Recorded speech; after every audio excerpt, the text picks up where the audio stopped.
राजा रघुवंशी हत्याकांड को लेकर के इंदौर में मुस्लिम महिला पार्षदों ने बड़ी मांग कर दी और उन्होंने सोनम रघुवंशी को तालिबानी सजा दिए जाने की मांग की है। इसके साथ ही उन्होंने कहा है कि इस वजह से इंदौर में लोग अब शादी करने से भी घबरा रहे हैं। दरअसल इंदौर से कांग्रेस की मुस्लिम महिला पार्षद रुबीना इकबाल खान आज सोनम रघुवंशी का नाम सुनकर के भड़क उठी। उन्होंने कहा कि उसकी शक्ल से नफरत हो गई है, उसने इंदौर का नाम कलंकित कर दिया है। सोनम के लिए तालिबानी सजा की मांग करते हुए महिला पार्षद ने यह भी कह दिया कि सोनम को चौराहे पर खड़ा करके 100 कोड़े मारने चाहिए और उसके बाद चाहिए कि उसे फांसी दे देनी चाहिए।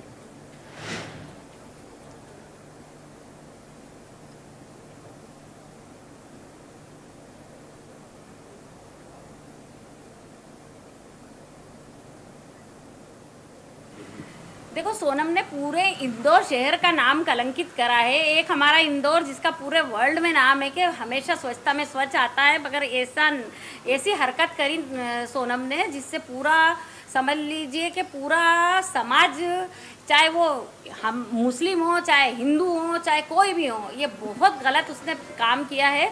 और जब वो यहाँ पे आएगी ना, तो मैं उसको एक चार्टर रसीद करके उससे ये ज़रूर पूछूंगी कि तेरे को अपने पति की हत्या करना थी और तेरे को किसी और से तेरा प्रेम संबंध था, ये था, तो शादी से पहले ही बता देती। किसी के बच्चे को मारने की तेरे को क्या ज़रूरत थी? तो ये जो एक पाक रिश्ता है जो अल्लाह ताला के वहाँ से बनता है, फेरे लेने के बाद मारा, चलो पहले पहले कर देती ना, पहले बता देती कि ये मेरे को ये गलत है, मेरे को किसी और से शादी करना है, जो भी उसका मसला था।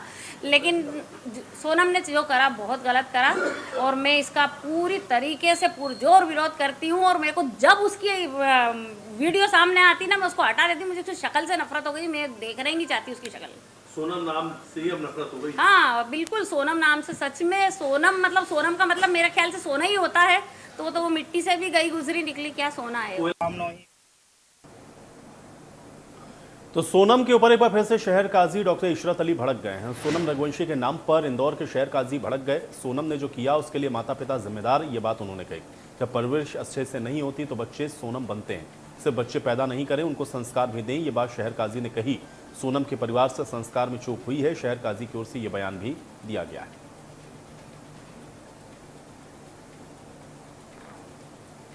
ये प्रकरण अदालत में जा चुका है, तो मैं सोचता हूँ कि अपने को इस मामले में अब ज़्यादा नहीं बोलना चाहिए। पर यह ज़रूर है कि इंदौर इस मसले को लेकर बदनाम ज़रूर हुआ है, लेकिन अब वालिदैन के लिए एक इबरत का मुकाम है कि वो अपने बच्चों को सही तालीम और सही तरबियत दें, जाके इंदौर की बदनामी ऐसे दोबारा ना हो। परिवार कितना जिम्मेदार है? मैंने कहा साहब, ये इंसान है, इंसान की औलाद है, इंसान को अच्छा बुरा तो बाई डिफ़ॉल्ट घेसता है, लेकिन अच्छाई से बुराई से रोकने के लिए माँ बाप की पहली जिम्मेदारी होती है कि उसको बुराई से रोकें। लगता है कहीं कोई चूक हो गई परवरिश में? बहुत सारे नौजवानों के हाल हो रहा है, लड़का हो लड़की हो, माँ बाप ने पैदा कर दिया, पढ़ने के नाम पे भेज दिया, क्या हाल हो रहा है इन दोनों में, देख लें आप क्या चल रहा है। नौजवान लड़का लड़की ड्रग्स ले रहे हैं और दुनिया के तमाम बुरे। इंडिया न्यूज संवाददाता ने राजा रघुवंशी के भाई विपिन रघुवंशी से खास बातचीत की है, जिसमें विपिन ने यह बताया है कि सोनम लाखों रुपए कैसे कमाती थी, इस बात का पता पुलिस करे। सोनम के परिवार ने हमें कभी नहीं बताया कि वो कितना कमाती है। अपने भाई राजा को इंसाफ दिलाने के लिए किसी भी हद तक जाऊंगा। सुप्रीम कोर्ट के वकील से सलाह लेकर के आरोपियों को सजा दिलवाऊंगा। राजा रघुवंशी हत्याकांड में हमने देखा भाई वर्सेस भाई, सोनम के भाई और राजा के भाई दोनों एक वक्त में एक दूसरे के साथ थे। दोनों ढूंढने गए थे शिलोंग में। गोविंद लगातार परिवार के साथ में खड़ा रहा। गोविंद ने हमेशा इस बात का विश्वास दिलाता रहा कि वो परिवार के साथ में, राजा के परिवार के साथ रहेगा। लेकिन अचानक एक यू टर्न आता है। उस यू टर्न में ये कहा जाए कि दोनों भाई एक दूसरे के वर्सेस खड़े नजर आते हैं। विपिन रघुवंशी इस वक्त मेरे साथ में मौजूद हैं। विपिन जी, जिस तरीके से ये कहा जाए कि एक वक्त था कि हमेशा गोविंद ने कहा कि साथ खड़ा हूँ, हर चीज में साथ में हूँ, पिंडदान करोगे तो भी मैं साथ में आऊंगा। नहीं, देखिए, जिस प्रकार से गोविंद रघुवंशी जो है और हम दोनों जब शिलोंग में राजा और सोना को ढूंढने गए थे, तो हम लोग दोनों भाई सरे के हैं और हम आज भी हम भाई सरे के हैं। हम लोगों के मन में कोई खटास नहीं है, मगर मेरे मन में खाली इतना सा डाउट था यला। तो जिस प्रकार से गोविंद रघुवंशी जो है जब यूपी से सोनम से मिल के आया था, उसके मिलने के बाद में जब घर पे आया था वो, तो घर पे उसने मम्मी से वादा करा था और उसने कहा था, बोले मम्मी जी, सोनम ने जो गलती करी है, सोनम को मारना नहीं था, उसने मारा है, तो आपके घर से राजा को मारा है, मेरे जियाजी थे वो, तो आज मैं आपका बेटा बन के आपके घर की सारी मुसीबतें जो है उनमें साहब के साथ खड़े रहूँगा मैं, और राजा के लिए वकील मैं करूँगा, मैं आपकी जंग में लड़ने के लिए मैं शामिल हूँ मैं। मगर ये सारे वादे उसने जो है अभी कुछ दिनों में, 1 महीने के अंदर अंदर जो है उसने इस प्रकार से तोड़े गए हैं। तो अब सोनम जब तक मुझसे कबूल नहीं करेगी, जब तक मैं मानूंगा नहीं मैं, तो सोनम आरोपी है। तो बताइए, कोई भी आरोपी जो है कभी भी आगे लेके क्यों बोलेगा तो मैंने आरोप करा है, और बात घर के परिवार को क्यों बोलेगा वो कि मैंने मारा है। तो देखिए क्या है, गोविंद ने कहीं ना कहीं मुझे मेरा विश्वास तोड़ा उसने है, ये सब उसको नहीं बोलना था कहीं पे भी। तो मैं सोनम के लिए, जब तक सोनम नहीं बोले तो मानूंगा नहीं। तो जब वहाँ पे जब गया था, वहाँ से मिलने के बाद में उसने ऐसा क्यों बोला उस टाइम पे, मुझे पता चल चुका है सोनम नहीं मारा है। उस टाइम मना कर देता, देखो उसकी बेन है, उसका अधिकार था, उसको छुड़वाना है छुड़ा सकता है, हमको कोई दिक्कत नहीं थी, कोई तकलीफ हमको नहीं थी उसमें। जो उसका जो भाई बहन का रिश्ता है, तो उसको उसका फर्ज है उसको छुड़वाने का, छुड़ा सकता था। तो उसने उसको हमारा एक भरोसा जीत के भरोसा तोड़ना, ये उसको अधिकार नहीं हमने दिया कहीं भी। उसने गलत कमा साथ में थोड़ा करा। विपिन भाई, क्या क्या वजह लग रही है, क्यों एकदम ऐसा यू टर्न आ गया? देखिए, यू टर्न क्यों आया है इसका तो इतना मुझे अंदाज़ा नहीं है। बाकी गोविंद भाई को जो चेंज होना था ना, तो हमारे डायरेक्ट हमको मुंह पे बोल के चेंज होना था। हालांकि मीडिया के सामने नहीं होना, चेंज होना था। गोविंद जब चेंज हुआ तो ही मैंने उसको बोला है, तो गोविंद भाई तुमने ये गलत करा बोल के, आपको नहीं बोलना था उस टाइम पे चीज़ जल्दी। देखो मैं तो, कुछ नहीं हाँ, ये मुझे जानकारी होती ना कभी, तो अभी मैं जो है मैं सोनम से मिलूंगा, और सोनम से मिलने का मुझे बोला था उसने, मगर सोनम से मिल के तो सोनम नहीं कबूल करेगी जब तक मैं नहीं मानूंगा, नहीं तो मैं उसको छुड़ाऊंगा। ये चीज़ मुझे नहीं बोली थी, ये चीज़ मुझे बोल था कई बार कभी, मैं उसके साथ खड़ा था आज। उसने मुझे ये चीज़ बोली नहीं, वैसे मुझे छुपा के ये चीज़ करी ना, ओपन करी ना, ये मुझे चीज़ गलत लगी। अभी देश भर के अंदर हम देख रहे हैं कि राजा की हत्या के बाद में सोनम को लेकर काफी रोष है। आज वाराणसी में भी ये कहा जाए कि पिंडदान किया गया, महिलाएं वहां थी, पोस्टर जलाए गए थे, एक तरीके से प्रतीकात्मक रहा। आपने भी कहा था कि हम पिंडदान करेंगे, और इसमें तो गोविंद ने भी कहा था कि मैं भी शामिल होऊंगा। नहीं, देखिए जिस प्रकार से वाराणसी में सोनम का जो पिंडदान किया गया है, तो सोनम ने एक औरत के नाम पे जो औरतों को बदनाम करा है, एक रिश्ते को तोड़ा है, रिश्ते को बदनाम करा है। तो इसी प्रकार से वाराणसी में जो सोनम का पिंडदान किया ना, वो इसीलिए किया गया है। तो सोनम जैसी लड़की जो है उसका पिंडदान करना ही जरूरी था, क्योंकि वो एक उसने भरोसा तोड़ दिया है, एक पति पत्नी रिश्ता तोड़ दिया उसने। अब कोई भी पत्नी अपने पति को कितना भरोसा दिला ले, मगर पति उस पर भरोसा कर नहीं पाएगा, उसने ऐसा कर दिया है, इसलिए उसका पिंडदान किया गया यहाँ पे।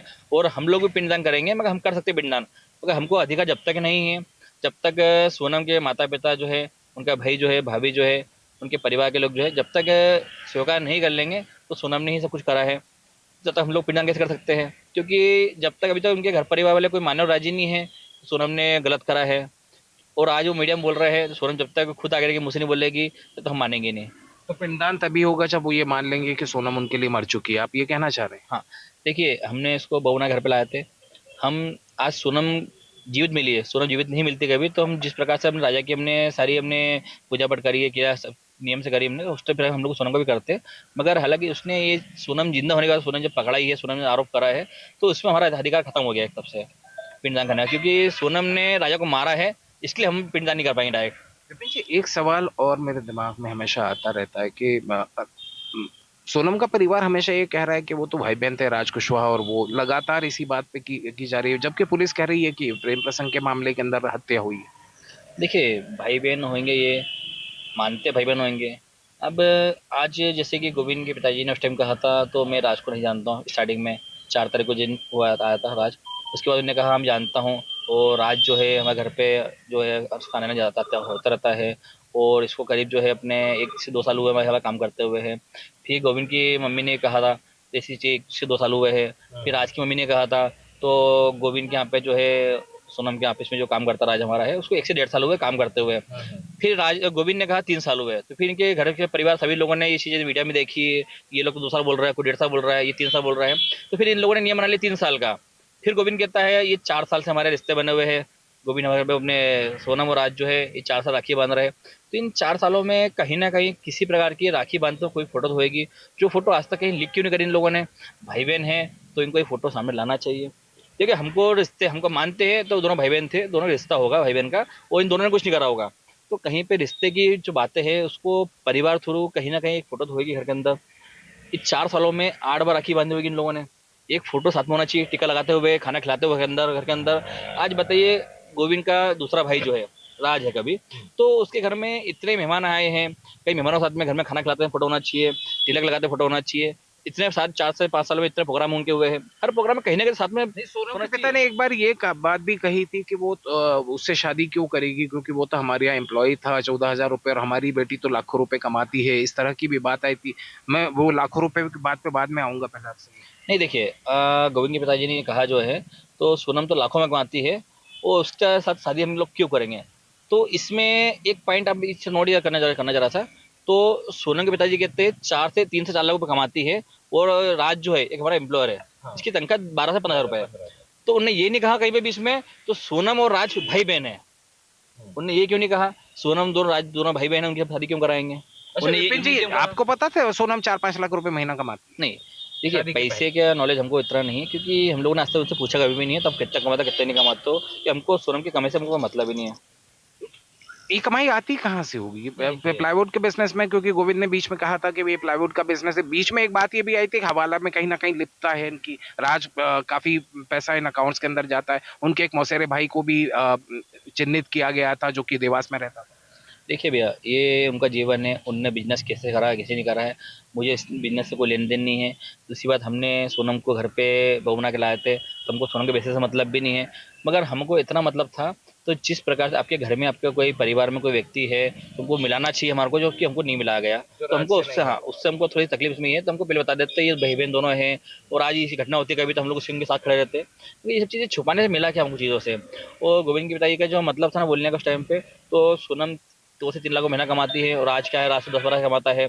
तो ये चीज़ें उनको उस टाइम ये वैसा बोलता कभी नहीं, आज हमारा जो है बेटा है वो 2-3 लाख कमाता है, तो ये क्या बेटा है ना, इसमें शादी की बात कहाँ से आ गई। ये चीज़ें कहीं ना कहीं देखो मुझे खटक रही इसमें है, तो अलग अलग बयान क्यों दे रहा है उल्टे सीधे ये। एक आखिरी सवाल और जानना चाहूंगा कि जिस तरीके से ये सारा घटनाक्रम रहा, आप सुनने में आया कि आप सुप्रीम कोर्ट के वकील भी हायर कर रहे हैं और इस पूरे केस की आखिरी तक लड़ाई लड़ने जा रहे हैं, तो क्या है उस पूरे मामले? देखिए, राजा को जिस प्रकार से मारा गया है, तो उसमें राजा को इंसाफ दिलाने के लिए मुझे जो करना पड़ेगा मैं वो करूँगा मैं। और मैं सुप्रीम कोर्ट में भी वकील हायर कर रखे मैंने हैं, और सुप्रीम कोर्ट के वकीलों भी हमारे साथ खड़े हुए आज है, कि वो लोग भी चाहते हैं राजा को इंसाफ दिलाने के लिए।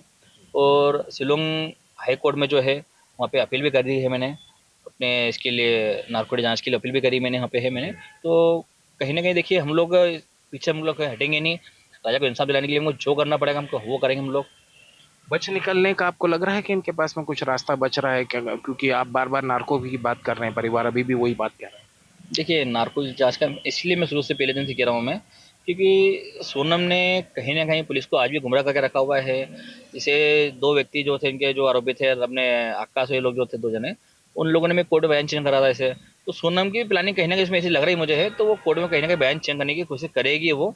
इसीलिए हम लोग नार्को की जांच करने जा रहे हैं। इसमें पीछे कुछ आरोपी छुपे होंगे कभी, तो बाहर आ जाएंगे वो, क्योंकि अभी बाहर नहीं आ पाए। तो ये बदलते हुए बयानों का कहीं ना कहीं गोविंद पे कुछ असर दिखेगा? नहीं, देखिए मुझे नहीं पता गोविंद पर असर दिखे नहीं दिखे। देखो, जो गलत नहीं होगा उसको असर नहीं दिखने का मतलब नहीं है, जो गलत होगा उसको असर दिखेगा।